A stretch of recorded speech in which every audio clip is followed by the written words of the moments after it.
मुअज़्ज़िज़ नाज़रीन, अस्सलाम वालेकुम।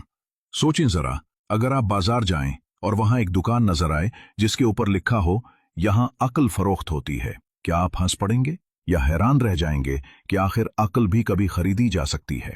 पुराने जमाने में एक कस्बे में वाकई ऐसा ही एक ताजिर आया था जो सोना चांदी या अनाज नहीं बल्कि अक्ल बेचा करता था। कुछ लोग मजाक उड़ाते, कुछ लोग शक करते, मगर जो भी उसके पास गया उसकी जिंदगी हमेशा के लिए बदल गई। आखिर ये ताजिर कौन था, वो अकल कहां से लाता था और उसकी कहानी का अंजाम क्या हुआ? आइए जानते हैं एक दिलचस्प और सबक आमोज किस्से में, अक्ल बेचने वाले ताजिर का किस्सा। पुराने जमाने में एक अजीबो गरीब कस्बा था।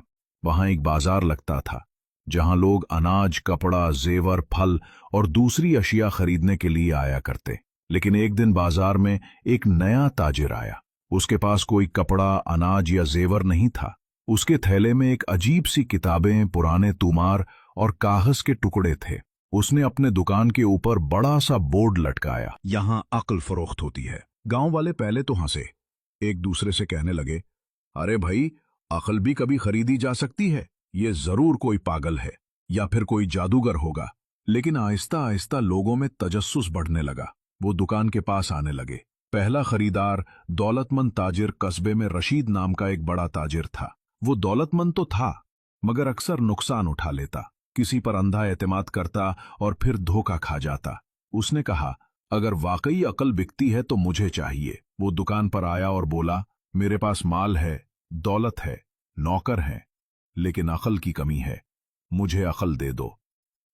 अक्ल फरोश ने मुस्कुरा कर कहा, कीमत अदा करो। रशीद ने सोने के सिक्के निकाले।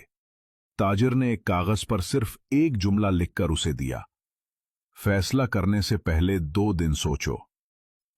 रशीद ने कहा, यही अक्ल है? ताजिर ने कहा, हां, इस पर अमल करो। कुछ दिन बाद रशीद के पास एक शख्स आया जो उसे नई तिजारत में लगाने के लिए राजी कर रहा था। रशीद ने सोचा, पहले तो फौरन राजी हो जाता, लेकिन इस बार उसने फैसला 2 दिन के लिए रोक लिया। तीसरे दिन मालूम हुआ कि वो शख्स धोखेबाज है। रशीद ने लाखों का नुकसान बचा लिया।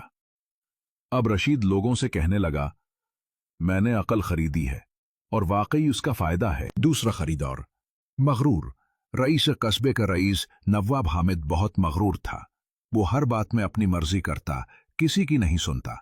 जब उसने अक्ल फरोश की शोहरत सुनी तो बोला, मेरे पास सब कुछ है, अक्ल भी मैं खरीद लूंगा ताकि लोग कहें कि नवाब के पास सब है। वो दुकान पर गया और बोला, मुझे सबसे कीमती अक्ल दो। ताजिर ने